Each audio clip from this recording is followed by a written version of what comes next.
आज से 1400 साल पहले नबी करीम सल्लल्लाहु अलैहि वसल्लम ने हमें ग़ज़वा हिंद की बिशारत दी थी। इसमें कोई शक नहीं है, ग़ज़वा हिंद अटल है। और जो लोग कहते हैं कि ग़ज़वा हिंद हो चुकी है, उनके लिए मैं कहूँगी कि नबी करीम सल्लल्लाहु अलैहि वसल्लम की बहुत सारी मुस्तनद अहादीस है, आप लोग ज़रूर उसका मुताला करें।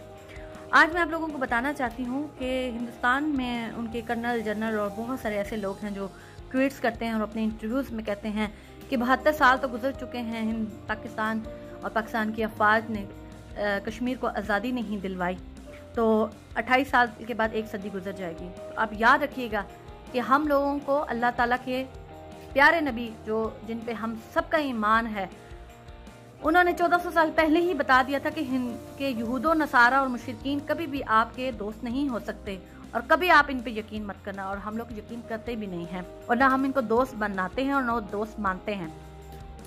ग़ज़वा हिंद की बुशारत हमें इसीलिए दी गई थी कि हिंदुस्तान जैसे मुल्क को निस्त नाबूद मुसलमानों के हाथों से किया जाएगा। अल्लाह के नबी ने फरमाया था कि 2 ग्रोह ऐसे होंगे, जो पहला ग्रोह होगा वो ग़ज़वा हिंद लड़ेगा और मुसलमानों को जहाद के ज़रिए आज़ादी दिलवाएगा, और दूसरा ग्रोह वही ग्रोह जब वहाँ से निकलेगा तो ईसा इब्ने मरियम को शाम में पाएगा। यानी कि पहला ग़ज़वा हिंद जो लड़ा जाएगा वो कश्मीर के लोग और हिंदुस्तान में रहने वाले मुसलमानों के हक में उनकी आज़ादी के लिए लड़ा जाएगा और इंशाअल्लाह ताला हिंदुस्तान को निस्त नाबूद किया जाएगा।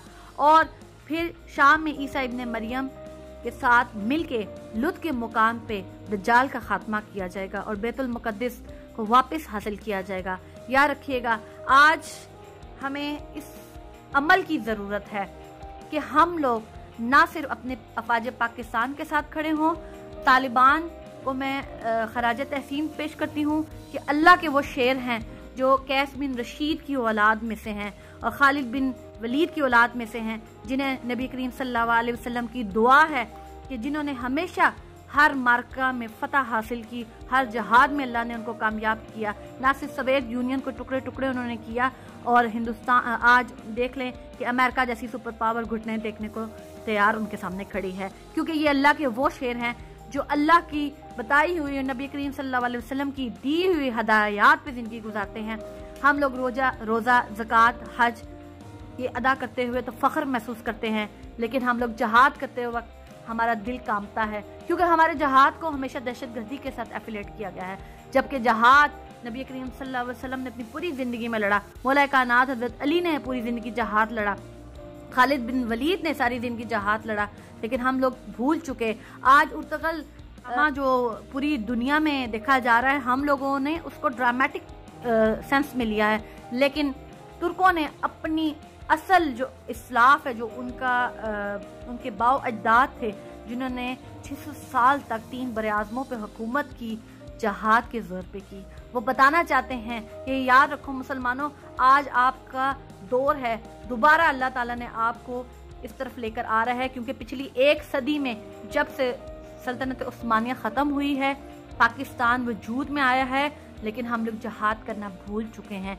इसीलिए हम लोग अमन की बात करते हैं, अमन की बात करके भी हम लोगों ने अपने 10 ममालिक को दहशतगर्दी की नज़र कर दिया है, और दहशतगर्दी करने वाले मुसलमान नहीं हैं, वो यहूदो नसारा और मुशरिकीन हैं। इराक पे, ईरान पे, शाम पे जुल्म करने वाले लोग कौन हैं बताएं? वो मुसलमान तो नहीं हैं। आज हम लोगों को एक मरतबा फिर मुत्तहिद होने की ज़रूरत है, हिंदुस्तान को मुंह तोड़ जवाब देने की ज़रूरत है, कश्मीर की आज़ादी के लिए मुत्तहिद होने की ज़रूरत है। जो इस वक्त वहाँ पे मौजूद हैं हिंदुस्तान में, हमारे 22 करोड़ मुसलमान, याद रखिएगा वो मुसलमान हमारे बहन भाई हैं। नबी करीम सल्लल्लाहु अलैहि वसल्लम ने फरमाया था कि तमाम मुसलमान एक जिस्म की मानदेन हैं, एक को तकलीफ़ होगी तो दूसरे को भी तकलीफ़ होगी। आज 57 ममालिक के इत्तेहाद की ज़रूरत है, इस्लाम के सरबुलंदी के लिए हम सबको मुत्तहिद होने की ज़रूरत है। मैं आप तमाम लोगों से अपील करूंगी कि जिस तरह नेमतुल्लाह शाह ने आज से 900 साल पहले पेशन गोई की थी कि मुसलमान जहाद का नारा बुलंद करेंगे, तो वो वक्त आन पहुंचा है। हम अपनी फ़ौज के साथ, अपने मुजाहिदीन के साथ, और ख़ास तौर पे अपने अफ़गानी वो तालिबान जो अल्लाह की राह पे चलते हैं, जो हक की बात करते हैं उनका साथ देने का वक्त आ चुका है। हिंदुस्तान लाख प्रोपोगंडे करे, पूरी दुनिया में पाकिस्तान को बदनाम करने की लाख कोशिशें करे, लेकिन अल्लाह ताला ने 27 रमज़ान को पाकिस्तान जैसा मुल्क बनाया जिस पे ख़ास तौर पे अल्लाह ताला की अपनी नज़र करम है। मैं तमाम मुसलमानों से अपील करूँगी, आज फ़िरका वारियत और सियासी इख्तलाफात ख़त्म करने की ज़रूरत है। आज ज़रूरत आज पहुँची है कि अल्लाह के मज़हब, अल्लाह के भेजे हुए दीन, उसके 5वें रुकन जहाद को हम एक मरतबा फिर उसका नारा बुलंद करें। लब्बैक ग़ज़वा हिंद।